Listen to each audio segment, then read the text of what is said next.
মঞ্চে উপস্থিত ভারতবর্ষের প্রগতিশীল নারী আন্দোলনের সংগ্রামী নেতৃত্ব এবং এই সভাঘরে উপস্থিত আমার কমরেডরা,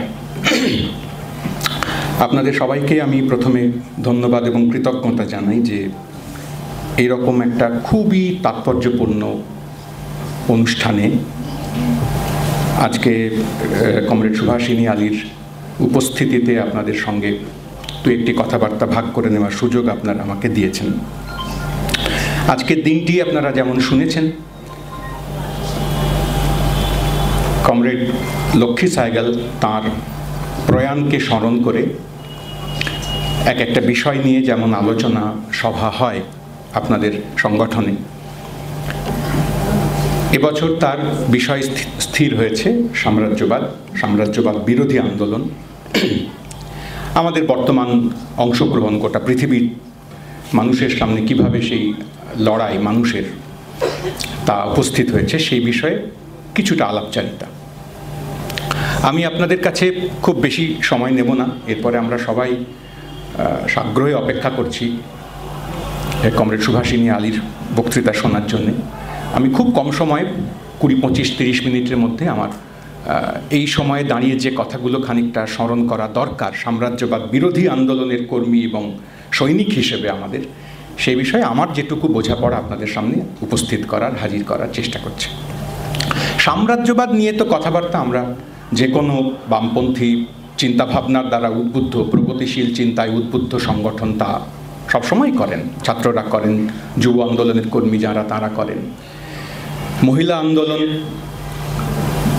ছাড়াও যারা শ্রমজীবী আন্দোলনের সঙ্গে যুক্ত, শ্রমিক আন্দোলনের সঙ্গে যুক্ত, তারাও তাদের কাজকর্মের চিন্তার জগতে আরও খানিকটা অগ্রসর হওয়ার ক্ষেত্রে গোটা পৃথিবীর শ্রমজীবী মানুষের সঙ্গে সহমর্মিতা তৈরি করার সূত্রে গোটা পৃথিবীর পীড়িত মানুষের, অত্যাচারিত মানুষের পাশে দাঁড়ানোর, তাদের সঙ্গে ঐক্যের গাঁথা হওয়ার আকাঙ্ক্ষায় নিশ্চিতভাবে সাম্রাজ্যবাদ বিরোধিতার একটা পর্ব তাদের লড়াইতে রাখেন।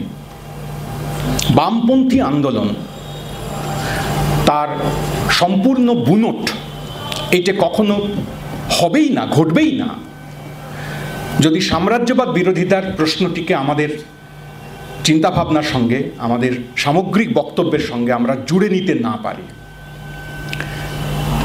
তা না হলে একটি মার্ক্সীয় দর্শনে মার্ক্স এবং লেনিন এই দুই মহাদার্শনিক, মহাচিন্তাবিদ এবং কর্মী যাকে বলে অ্যাক্টিভিস্ট, এদের পরিকল্পনা এবং চিন্তাভাবনার সম্পদ বহন করি যারা আমরা,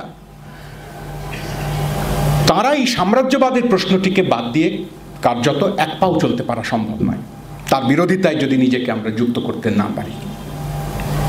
আমি একটু আগেই আপনাদের ভেতর থেকে এখান থেকে স্লোগান উঠছিল, এই স্লোগান পৃথিবীর যে কোনো প্রান্তে যখন ওঠে, যারা তোলেন, যতবার তোলেন ততবারই এক ধরনের শিহরণ তৈরি হওয়ার মতন অবস্থা হয়।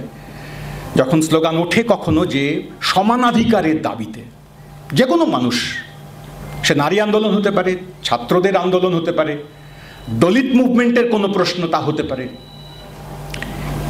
একেবারে আদি প্রশ্ন, আমার অধিকার তোমার থেকে আলাদা, তোমার থেকে কম কেন? এই কথাটি দীর্ঘদিন ধরে মানতে আমার অধিকার তো কমই, এই কথাটা মানতে যখন অভ্যস্ত হয়ে যায় মানুষ, তখন সমানাধিকারের দাবি তোলা তার কাছে তেমন কোনো একটা গুরুত্বপূর্ণ ব্যাপার থাকে না, সে ভুলেই যায়, সে অধিকারহীনতাতেই খানিকটা অভ্যস্ত হয়ে পড়ে, তাকেই স্বাভাবিক বলে মনে করতে থাকে। তারপর কোনো এক পর্বে এসে তার চৈতন্যের, চিন্তাভাবনার এক ধরনের উল্লম্ফন তৈরি হয়, একটা লাভ তৈরি হয়, তার জন্য একটা বিপ্লবী রাজনৈতিক দর্শন তাকে সাহায্য করতে পারে, তার পাশের কোনো কমরেড তাকে সাহায্য করতে পারেন, তার সাধারণভাবে গোটা পৃথিবীর যে লিবারেল ভাবনা চিন্তার সংস্পর্শ তার থেকেও তিনি রসদ সংগ্রহ করতে পারেন। কিন্তু একবার তিনি যদি সমানাধিকারের দাবি তোলা শুরু করে ফেলেন, তাহলে শেষ পর্যন্ত সেই সমানাধিকারের দাবি তাকে অবধারিতভাবে ওই সাম্রাজ্যবাদ বিরোধিতার দিকে, ওই কলোনি শাসকদের যে সমস্ত প্রকল্প, কাজকর্ম, চিন্তা, আকাঙ্ক্ষা, তার বিরুদ্ধে অবস্থান নিতে বাধ্য করবেই। কারণ শেষ পর্যন্ত নানা ধরনের অধিকার হরণের যে কাজকর্ম আমরা লক্ষ্য করি সামাজিক স্তরে, অর্থনীতির ক্ষেত্রে, ভাষার ক্ষেত্রে, কোনো একটা দেশ তার ভেতরের নানা ধরনের স্তর যেরকম থাকে, উপরের স্তরের লোকেরা তথাকথিত তলার স্তরের লোকেদের অধিকার কেড়ে নেওয়ার বা অধিকার না দেওয়ার যত রকম ছলচাতুরি ছক তৈরি করেন, সেই সমস্ত ক্ষেত্রেই এইটা একটা কেন্দ্রীয় ভাবনা, সমানাধিকার। সাম্রাজ্যবাদ সংক্রান্ত আলোচনাতেও এই প্রশ্নটা ঘুরে ফিরে আসা কথা। একদল মানুষ নানা কারণে মনে করেছেন, কি কারণ সেসবের অর্থনৈতিক রাজনৈতিক সমস্ত ব্যাখ্যা বিশ্লেষণ আছে, শুধু মনে করেছেন, একদিন সকালবেলায় উঠে মনে করলেন কেউ একজন যে চলো কালকে আমি অমুকের বাড়ি একটু আক্রমণ করব, আমার বাড়ির পাঁচিল খানিকটা বাড়িয়ে নেব, আমার উঠোন খানিকটা বাড়িয়ে নেব। না, তেমন করে ঘটে না। এমনকি একেবারে প্রাচীনকালে যখন একজন রাজা তার পাশের রাজ্যকে আক্রমণ করতেন, তার রাজ্যের সীমানা বাড়াবার জন্যে, সাম্রাজ্য বিস্তার করতেন। আপনাদের মনে পড়বে ছোটবেলায় যখন আমরা বইতে ইতিহাস পড়ি, তখন সাম্রাজ্য বিস্তার এই কথাটা আমরা বেশ আহ্লাদের সঙ্গেই সচরাচর পড়তাম। আমি তো পড়তাম অন্তত পক্ষে, আপনাদের কথা সবটা বলতে পারবো না। যে রাজা সাম্রাজ্য বিস্তার করতে পারেন, বিরাট বড় তার সাম্রাজ্য হয়, শুরু করেছিলেন ছোট্ট একটা জায়গা দিয়ে, তারপর আস্তে আস্তে তার ক্ষমতার জন্য, তার ক্ষমতার বলে, তার বুদ্ধিমত্তায়, তার নানা ধরনের কৃতিত্বে তিনি একদিন বিরাট এক সাম্রাজ্যের অধিপতি হয়ে দাঁড়ালেন। পাশের সমস্ত রাজ্যকে দখল করতে করতে গেলেন, ঘোড়া ছুটিয়ে দিলেন টগবগিয়ে। এরকম রাজাকে আমরা বেশ সম্মান শ্রদ্ধা করতে শিখেছি, যে কিছুই ছিল না তারপরে এত বড় একটা সাম্রাজ্য করলো। তো আমরা সাম্রাজ্য বিস্তার বলতাম, এবং এটা ভালো ব্যাপার বলে মনে করার একটা চল ছিল, রেওয়াজ ছিল। আমরা তখন এটা খেয়াল করতাম না ছোটবেলায় যে সাম্রাজ্য বিস্তার এটা রাজার দিক থেকে যদি দেখা যায় তাহলে এটা অত্যন্ত চমৎকার গর্বের ব্যাপার হতে পারে। রাজার পক্ষের লোক ভাবতে পারেন আমাদের রাজা এত এত সাম্রাজ্য আমাদের দখলে নিয়ে এসেছিলেন। কখনো ইতিহাস পাঠকের তো ছোটবেলায় এরকম মনে হয় না যে রাজা যাদের সাম্রাজ্য, যাদের বাড়িঘর দখল করলেন, করে একটা বিরাট বড় মানচিত্র বানালেন, ছোট্ট একখানা মানচিত্র থেকে বিরাট একটা মানচিত্র ইতিহাসের পাতায় এসে দাঁড়ালো। একজন ছোট্ট বালক কিংবা বালিকা ইতিহাসের বই পড়তে পড়তে সে চমকিত শিহরিত হয়ে উঠতে থাকলো, সে খেয়ালও করলো না, টেরও পেল না যে উঠোন অতিক্রম করে এই রাজার ঘোড়া গিয়েছিল সেই উঠোনে কারা থাকতো। সেই উঠোনের মানুষজন তারা রাজার ঘোড়াকে কি আদর করে আসুন মহারাজ বলে ডেকে নিয়ে গিয়েছিল, নাকি তাদের ঘর বাড়ি সব গুড়িয়ে যেত, ঘোড়ার খুরের ধুলোতে আচ্ছন্ন হয়ে পড়তো হাট বাজার, মানুষের সম্পর্ক, ভালোবাসা, প্রীতি, বেঁচে থাকা। সেই সব লোকজনের কথা ইতিহাস বইতে লেখা হয় না। ফলে গুপ্ত সাম্রাজ্য, চোল সাম্রাজ্য কিংবা এমনকি মুঘল পাঠান সাম্রাজ্য রাজাদের দিক থেকে আরো বেশি ভূগোলকে, আরো বেশি অঞ্চলকে একজন মানুষের দখলে নিয়ে আসবার একটা হেরোইক কাজ হিসেবে আমরা সচরাচর দেখেছি। পরে আমাদের ধারণা হয়েছে যে কেন রাজাদের এরকম হয়, পাশের রাজ্যকে দখল করা যাক, এটা কেবলমাত্র আমার 5000 স্কোয়ার কিলোমিটার রাজত্ব, এই সুখটুকু পাওয়ার জন্য শুধু কি এরকম হয়? পাশের রাজার থেকে আমার কাছে বেশি পরিমাণ সম্পদ আছে, আমি 4 কোটি লোকের মালিক, এই জন্য রাতে কি ঘুম বেশি ভালো হয়, তাই রাজারা এরকম করেন এত সৈন্য সামন্ত নিয়ে গিয়ে? হ্যাঁ, এটা হতে পারে একটা কথা, কিন্তু এটা খুব ছোটদের কথা, বাচ্চাদের কথা। সাম্রাজ্য বিস্তারের আরো নানান ধরনের কারণ, পাশের বাড়ি দখল করবার আরো নানা ধরনের আগ্রহ, শুধুমাত্র রাত্রিরে ঘুমে সুস্বপ্ন দেখবার জন্য নয়। ইতিহাসের চলনে মানুষের কর্মক্ষমতা, মানুষের তৈরি করা জিনিসপত্র, বাণিজ্য, একে আরো খানিকটা ছড়িয়ে দেওয়ার স্বার্থেও কখনো কখনো দখল করতে হয় পাশের বাড়ি, হয়েছে। এই ঘটনা ধীরে ধীরে আধুনিক সময়ে এসে, আধুনিক মানে আমি 17-18 শতকের পর থেকে সময়কার কথা বলছি, নতুন সমস্ত চেহারা নিয়েছে। তা আমাদের পৃথিবী 18-19 শতক কি তারও কিছু আগে থেকে এরকম অজস্র ঘটনা দেখেছে যে একটা দেশ, মূলত ইউরোপ, একটা দেশ নয়, একটা মহাদেশ, তার ছোট ছোট কতগুলো অংশ, তারা বেরিয়ে পড়েছিল এ প্রান্তে ও প্রান্তে গোটা পৃথিবীকে জয় করবার জন্য। বহুদিন পর্যন্ত আমাদেরকে পড়ানো হয়েছে, জানানো হয়েছে যে এই সমস্ত সময় হচ্ছে ইউরোপের একটা খুব খুব মানে চমকপ্রদ একটা কাল, যখন মানুষ অ্যাডভেঞ্চারে বেরিয়ে পড়লো, গোটা পৃথিবীর প্রান্তে প্রান্তে কত সমস্ত অদ্ভুত ব্যাপার তারা দেখলো, জ্ঞান প্রসারিত হলো, মানুষ একে অপরকে জেনে তার জ্ঞান নিজে গ্রহণ করলো, কত কিছু বানালো, গোটা পৃথিবী মানুষের মুঠোর মধ্যে এসে দাঁড়ালো। রবিনসন ক্রুসোর গল্প পড়েছি আমরা ছোটবেলায়। রবিনসন ক্রুসো রাস্তা হারিয়ে জাহাজে নিয়ে ভাসতে ভাসতে ভাঙাচোরা এমন একটা জনশূন্য জায়গায় গিয়ে দাঁড়ালো। তারপর বহুদিন, বছরের পর বছর সেখানে একা একা কাটালো, সেই গোটা দ্বীপের মালিকানা অনুভব করতে থাকলো। তারপরে একদিন ফ্রাইডে নামক একটা লোক, সে মূর্খ একেবারে, রবিনসন ক্রুসোর মতন এত বুদ্ধিমান নয়, ব্রিটিশ নয়, লেখাপড়া জানা নয়, গণতন্ত্র টনতন্ত্র বিষয়ে তার কোনো ধারণা নেই, অসভ্যই বলা চলে একরকম। সে রবিনসন ক্রুসোর ভৃত্য হয়ে শেষ পর্যন্ত ওই দ্বীপে আরো কিছু কাল থাকলো। তারপর তারা আবার কাণ্ড কারখানা করে ফেরত এলো। রবিনসন ক্রুসোর এই সমস্ত গল্প কিংবা অ্যাডভেঞ্চারের গল্প গোটা পৃথিবীকে জানার আকাঙ্ক্ষা ইউরোপের এত দুর্মর হয়ে দাঁড়িয়েছিল, এসব আমাদেরকে খুব ভালো গল্প বলে শোনানো হয়েছে বরাবর। 1993 সাল নাগাদ এডওয়ার্ড সাইদ, এক প্যালেস্তিনীয় গবেষক, প্যালেস্তিনীয় আমেরিকান গবেষক, তার বিখ্যাত একখানা বই প্রকাশিত হয়। তার আগের বইটার কথা বলছি না, ওরিয়েন্টালিজম। সে এক বিতর্কিত বই বটে, ভালো মন্দ দুরকমই আছে। আমি যে বইটার কথা বলছি সেই বইটা হচ্ছে কালচার অ্যান্ড ইম্পেরিয়ালিজম। সেই বইতে তিনি দেখাবার চেষ্টা করলেন যে রবিনসন ক্রুসোর কাহিনী এরকম কেবলমাত্র আহ্লাদের, সুখের, অ্যাডভেঞ্চারের গল্প আকারে দেখবার কোনো কারণ নেই। এই গল্পের তলায় তলায় আসলে ইউরোপের ক্রমশ অন্য দেশ দখল করা, অন্য দেশের মালিক হয়ে পড়া, অন্য দেশের লোকজনের উপরে আধিপত্য করা, অন্য দেশের চাইতে, অন্য লোকজনের চাইতে আমি বেশি বুদ্ধিমান এবং শিক্ষিত, অতএব আমার খানিক বাড়তি অধিকার আছে গোটা পৃথিবীকে শাসন করবার, সভ্য করবার, একটু ভালো ভালো করে তুলবার। এই সমস্ত সেলফ ইম্পোজড কতগুলো আইডিয়া নিয়ে তারা বেরিয়ে পড়েছিলেন। ওর মধ্যেও এক ধরনের দখলদারির মানসিকতা ছিল। এরকম আরো অনেক উপন্যাস, গল্প, কাহিনী ইত্যাদি বিশ্লেষণ করে এডওয়ার্ড সাইদ কালচার এবং ইম্পেরিয়ালিজমের মধ্যেকার সম্পর্ক, অন্য লোকের বাড়ি দখল করার সঙ্গে সঙ্গে জন্যে কখনো কখনো অস্ত্র ছাড়াও, ঢাল তলোয়ার ঝনঝনিয়ে বাজে, ঘোড়া উঠছে, ঘোড়ার খুঁড়ে ধুলো উঠছে, হাতি যাচ্ছে, লোকে পিষে মারা যাচ্ছে, রক্তারক্তি কাণ্ড, কলিঙ্গ যুদ্ধে 1 লক্ষ লোক মেরে ফেললেন সম্রাট অশোক, দেখে তার ভারী মন খারাপ হলো। এরম দরকার পড়বে না সবসময়।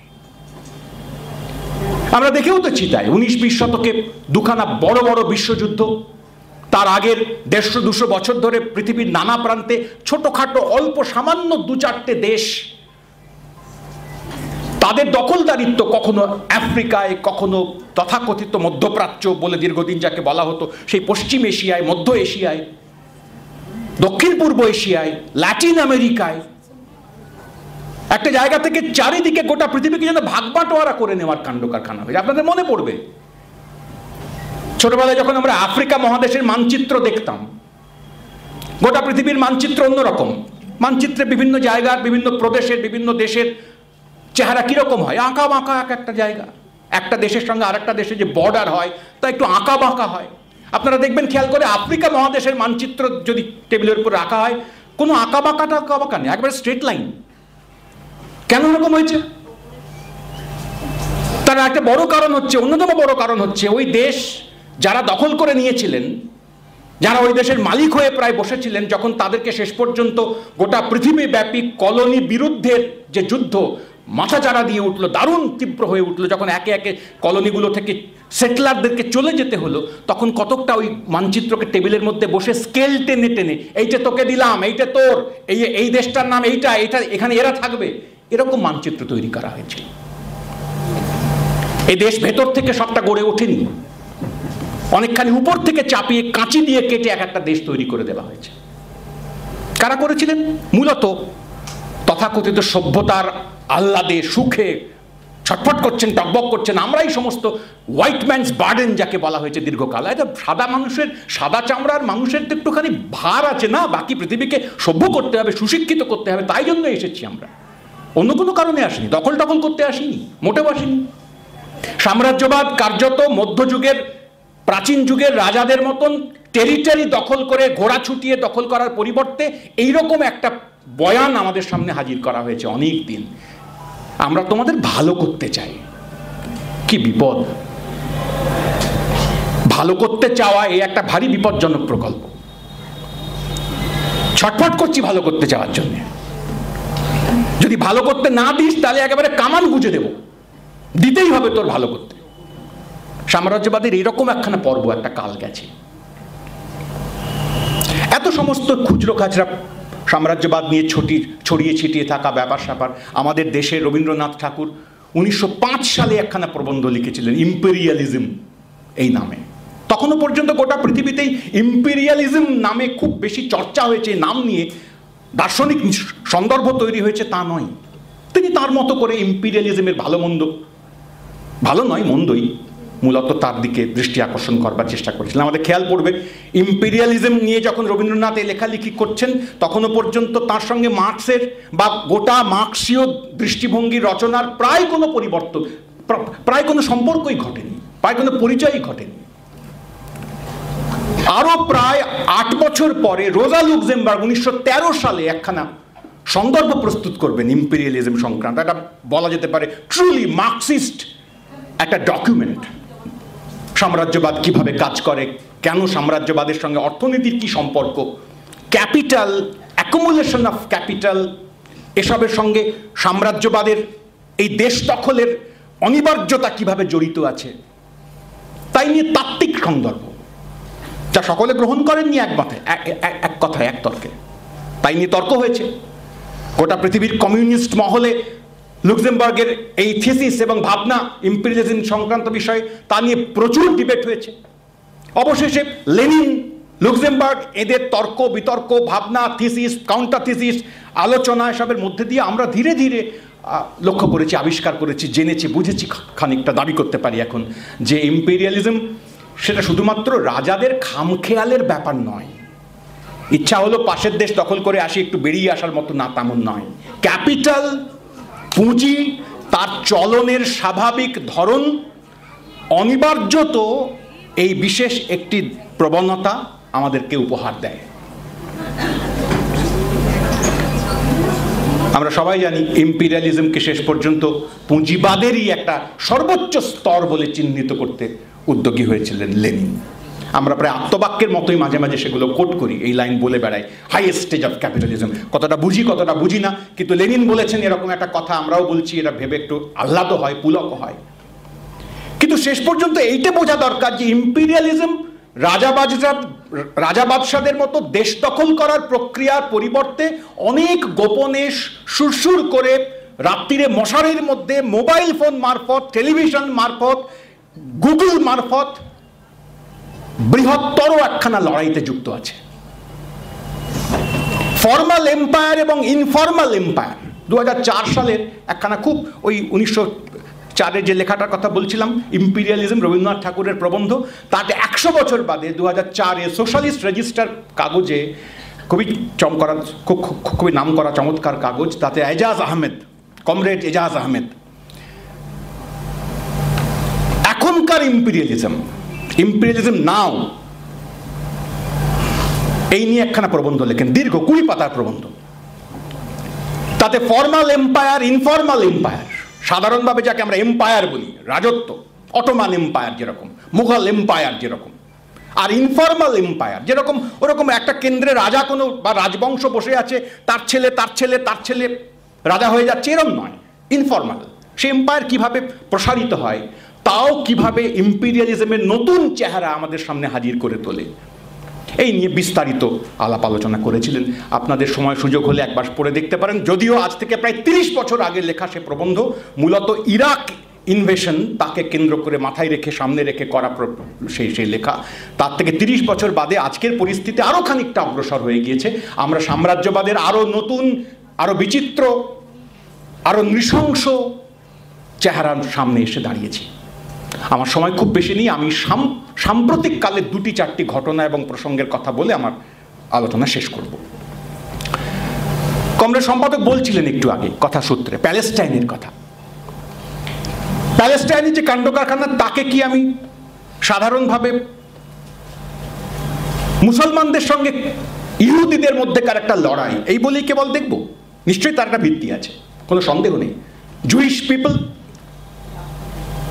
আর তার সঙ্গে সঙ্গে আরব মুসলিমস, মূলত খ্রিস্টানও আছেন কিছু, তাদের মধ্যেকার দীর্ঘকালের পুরাতন কয়েক হাজার বলা যেতে পারে, হাজার হাজার বছরের পুরাতন যে সমস্ত সংঘাত, স্বার্থের, আদর্শের, চিন্তা পদ্ধতির, সেই সংঘাতের একটা দীর্ঘায়িত দীর্ঘসূত্র আছে। তার একটা ফল আমরা এখন প্যালেস্টাইন ইসরায়েলের মধ্যেকার এই সংকটের মধ্যে খানিকটা দেখতে পাচ্ছি। এভাবে ভাবা যেতে পারে, একদম এটা বাদ তা বলছি না, কিন্তু এটা কি কেবল তাই না? তা নয়। সবাই আমরা এখন জানি ইসরায়েল প্রায় একটি সাম্রাজ্যবাদী শক্তির মতোই, প্রায় কেন সাম্রাজ্যবাদী শক্তির মতোই কাজ করছেন। 1948 সালের সেই বিখ্যাত নাকবা, যাকে আমরা বলি বিপর্যয়, ক্যাটাস্ট্রফি, ভয়ঙ্কর দুর্বিষহ সমস্ত তোলপাড় করে ফেলা, তারও প্রায় 22-25 বা একটু 28 বছর আগে সেই বিখ্যাত বেলফার ডিক্লারেশন, যাতে করে পৃথিবীর অর্ধেক সমস্যার জন্য দায়ী, এক বিখ্যাত পণ্ডিতের কথা আছে, পৃথিবীর বর্তমানে যে সমস্ত সমস্যা তার প্রায় সিংহভাগ সমস্যার জন্য দায়ী হচ্ছে ব্রিটিশ কলোনি যারা তৈরি করেছিলেন তারা। তো সেই সূত্রপাত বলা যেতে পারে বেলফার ডিক্লারেশন, যার মধ্যে দিয়ে একটা ভূখণ্ডকে কমপ্লিটলি তাদের অধিবাসীদের মধ্যে থাকা মানুষজনের পরামর্শ, চিন্তা কিচ্ছু না ব্যবহার করে, তাদেরকে কোনোভাবে কনসাল্ট না করে আর একদল মানুষকে দিয়ে দেওয়া হলো, যাও তোমরা থাকো ওখানে। ব্রিটিশ ম্যান্ডেট দখল করে নিয়েছিল, ওটা ব্রিটিশের অধিকারে আছে এরকম বলে কথা। তারপর বলো যাও, কোথায় যাবে তারা, কেন যাবে? একটা যুক্তি বের করা হলো। যুক্তি বের করা হলো এই সেই পুরাতন তোরা, TORAH, তোরা, জুইশ পিপলের ধর্মগ্রন্থ, ওল্ড টেস্টামেন্টের মতন প্রায় বলা যেতে পারে। তাতে ঈশ্বর বলেছিলেন, প্রমিস করেছিলেন, তাদের ঈশ্বর প্রমিস করেছিলেন যে এই জায়গাগুলো আমাদেরকেই, ইসরায়েলাইট যারা, তাদেরকে দেওয়া হবে কোনো এক সময়। তাই এই জায়গাটা আমাদেরকে দেওয়া হলো। আমাদের ধর্মগ্রন্থে লেখা আছে ঈশ্বর আমাদের এই জায়গাগুলি, এই পুরো ভূমি আমাদেরকেই প্রমিস করেছিলেন, তাই আমরা প্রমিসড ল্যান্ডে ফিরছি। এরকম একটা আজগুবি গালগল্প বানানো একটা প্রসঙ্গকে সামনে রেখে তারা ফিরে এলেন ইসরায়েল নামক একটা নতুন দেশ তৈরি করার কথা বলে। নাকবা হলো বিপর্যয়, এথনিক ক্লিনজিং বলা হয়, আমরা বলি তাকে। একেবারে বাংলা করে বললে এথনিক ক্লিনজিং এর অনেক তাৎপর্য তা হতে পারে, খুব সাদা বাংলায় বললে একেবারে নামো নিশান মুছে সাফ করে দেওয়া, ক্লিনজ, পরিষ্কার করে দেবো, থাকবেই না কিছু, একটা বীজও থাকবে না। যেমন করে বাড়িতে পুরনো, দেখবেন অনেক সময় পুরনো বাড়িতে গায়ে, বাড়ির দেওয়ালে বটের চারা ফারা হয়, আপনি একবার কেটে দিচ্ছেন, আবার 1 মাস 2 মাস 6 মাস বাদে আবার একখানা চারা বেরিয়ে পড়ছে, তখন কি করতে হয়? অ্যাসিড ঢেলে পুড়িয়ে দিতে হয়, বা ওই গোটা দেওয়ালের গোটা এলাকাটাকে খুঁড়ে সাফ করে আবার প্লাস্টার করে দিতে হয়, ক্লিনজ করতে হয়। তো কতটা সেই রকম এমন সাফ করবো এই অঞ্চল থেকে আরব মুসলমানদেরকে বা খ্রিস্টানদেরকে যে এখানে তাদের নামও নিশান থাকবে না। এইটাকেই প্যালেস্টাইনিয়ান লোকেরা বলেছিলেন নাকবা, 48 সালের ঘটনা। তারপরে সময় হয়ে গেছে না? তারপরে বছরের পর বছর কেটেছে, 8-এর দশকের গোড়ার দিকে মাঝামাঝি সময় এসে লম্বা প্রতিরোধ, পৃথিবীর মানুষের সামনে উদাহরণ তৈরি করে ফেলতে পারে এত বড় প্রতিরোধ।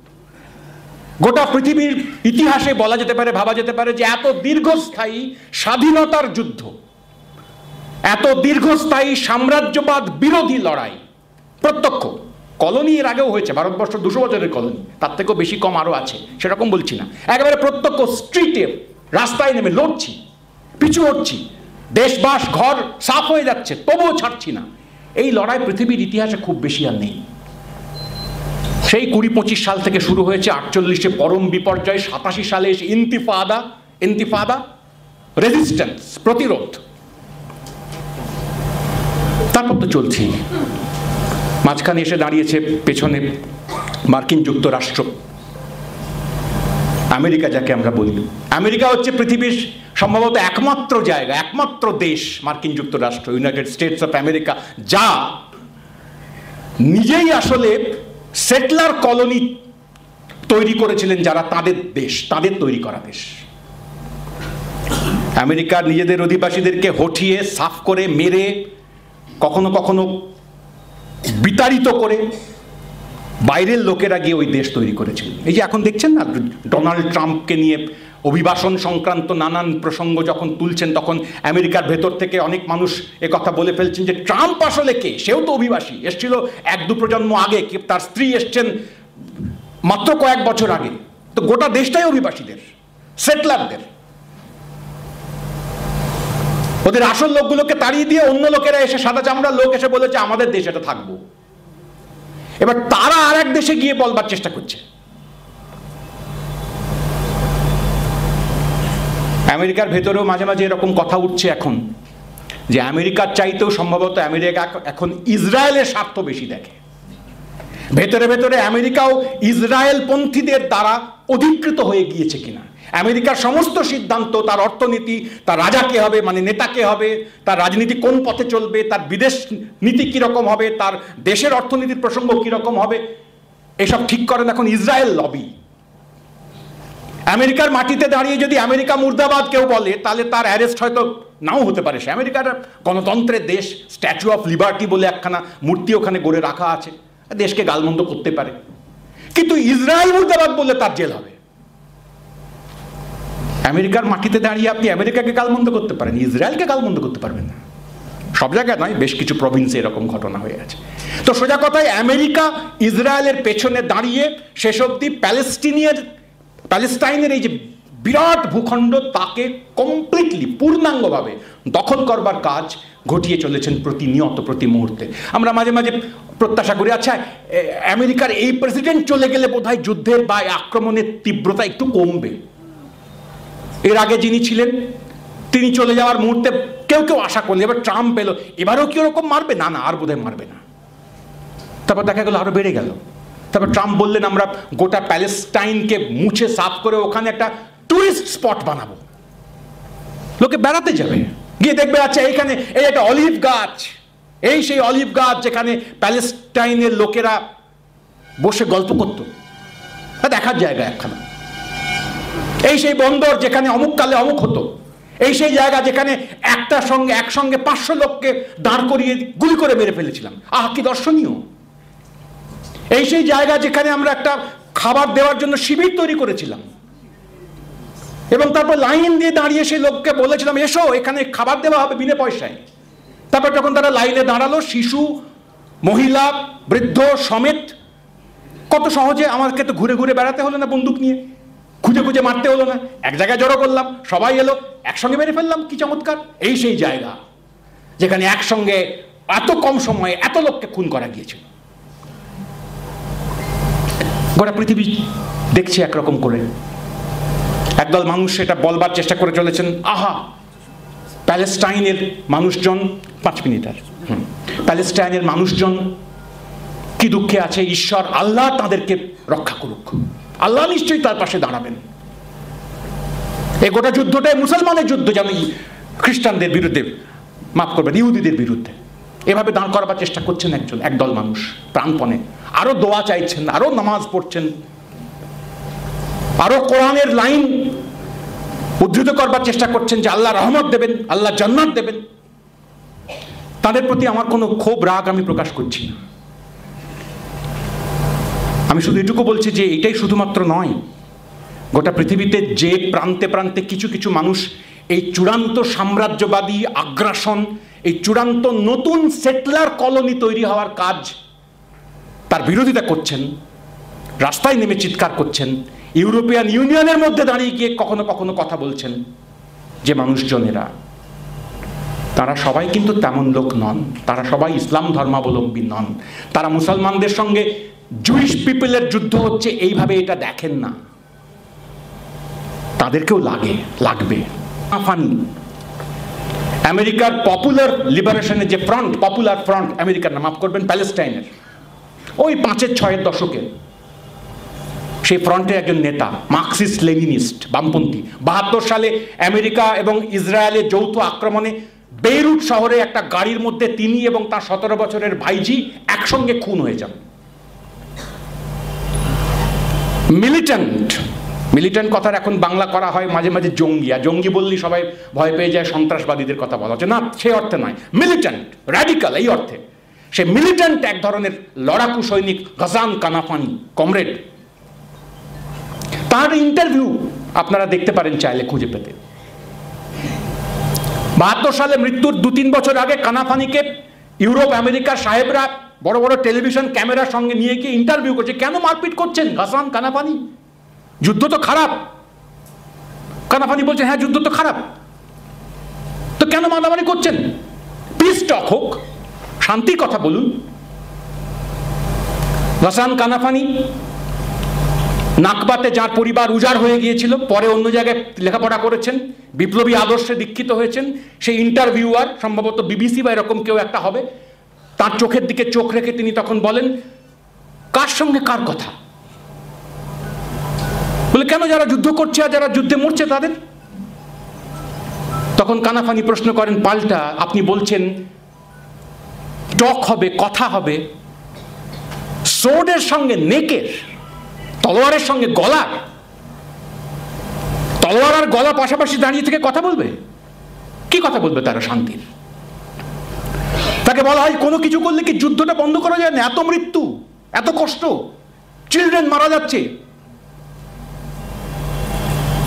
কানাফানি বলেন যে হ্যাঁ কষ্টকর, তো খুবই কষ্টকর, যাতে যুদ্ধ না হয়, কষ্ট না হয়, এরকম মৃত্যু না হয় তা করলেই তো হয়, কিন্তু কি করে হবে? কথা বলা মানে তো আপনি আসলে বলছেন সারেন্ডার করা।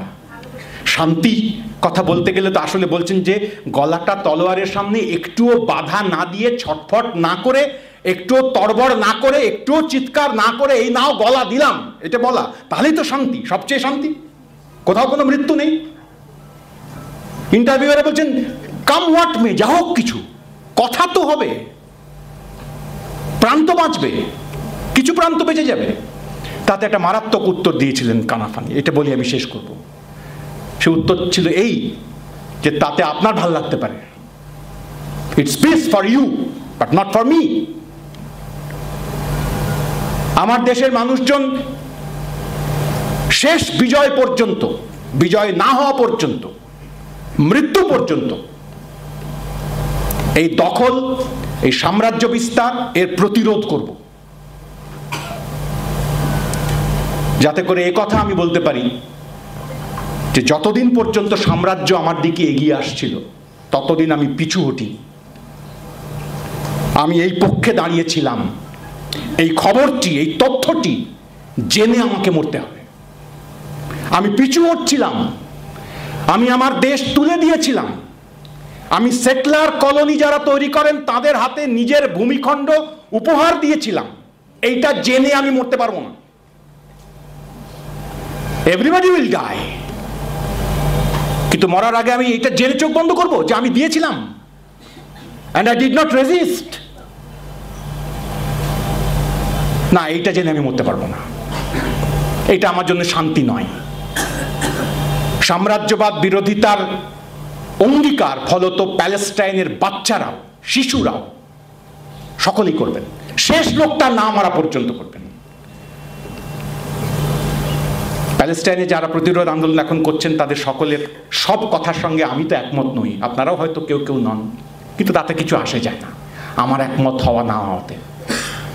সাম্রাজ্যবাদের সবচেয়ে জঘন্য, সবচেয়ে ঘৃণ্য, সবচেয়ে আগ্রাসী যে চেহারা গত কয়েক বছর ধরে প্যালেস্টাইনের মাটিতে ঘটে চলেছে, সাম্প্রতিকতম, নিকৃষ্টতম, সেই সাম্রাজ্যবাদ বিরোধী লড়াইতে আমি কোনো প্রত্যক্ষ ভূমিকা পালন করছি না, ফলে আমার কোনো অধিকারই নেই ওরা ঠিক না ভুল এ কথা বলার। কিন্তু আমার এইটুকু শেখার আছে যে সাম্রাজ্যবাদের বিরুদ্ধে লড়াইতে যেমন খেয়াল রাখতে হবে মার্কস এবং লেনিন এবং রোজা তাদের যুগান্তকারী দৃষ্টিভঙ্গি, কিভাবে সাম্রাজ্য এগিয়ে যাওয়ার, বিস্তার করবার পেছনে অর্থনীতির চক্কর থাকে, স্বার্থ থাকে, মুনাফা থাকে, পুঁজির অনিয়ন্ত্রিত গতি থাকে। আর একদিকে খেয়াল রাখতে হবে আমার জীবনকালে আমি এই প্রত্যক্ষ লড়াইতে অংশগ্রহণ করতে পারিনি, কমরেড ক্যাপ্টেন লক্ষ্মী সাইগালের সুযোগ আমার নেই। আমি ব্রিটিশ সাম্রাজ্যবাদের বিরুদ্ধে, ব্রিটিশ কলোনি শাসকের বিরুদ্ধে লড়াইতে অংশ নিতে পারবো, কিন্তু আমার এই সুযোগ হলো, আমাদের এই সুযোগ হলো যে প্যালেস্টাইন নামক একটি ছোট্ট ভূখণ্ডের লোকেরা দেখিয়ে দিল কেমন করে মরতে হয়, কত গ্লোরিয়াস ভাবে, কত গ্লোরির সঙ্গে মরা যায়। সাম্রাজ্যবাদ বিরোধী লড়াইয়ের যারা শরিক, সমানাধিকারের দাবিতে লড়াইয়ের যারা শরিক, নারী মুক্তি, মানব মুক্তির লড়াইয়ের যারা শরিক, প্যালেস্টাইনের জনতার, ইসরায়েল এবং মার্কিন যুক্তরাষ্ট্রের যৌথ এবং তার সঙ্গে সঙ্গে ইউরোপের বিভিন্ন দেশের যৌথ যে আগ্রাসী সাম্রাজ্যবাদী শক্তির লড়াই, সেই লড়াইতে পক্ষ নেওয়া তাদের কর্তব্য। আমি যদি মুক্তির পক্ষে থাকি তাহলে আমি প্যালেস্টাইনের পক্ষেও আছি, তাহলে আমি সাম্রাজ্যবাদের বিরুদ্ধে আছি। কার পক্ষে আছি আর কার বিরুদ্ধে আছি এই দুটো একসঙ্গে স্থির করতে না পারলে আমি ঠিক করছি না ভুল করছি এটা বোঝা যাবে না। আপনাদের সকলকে আন্তরিক ধন্যবাদ, কৃতজ্ঞতা, সালাম।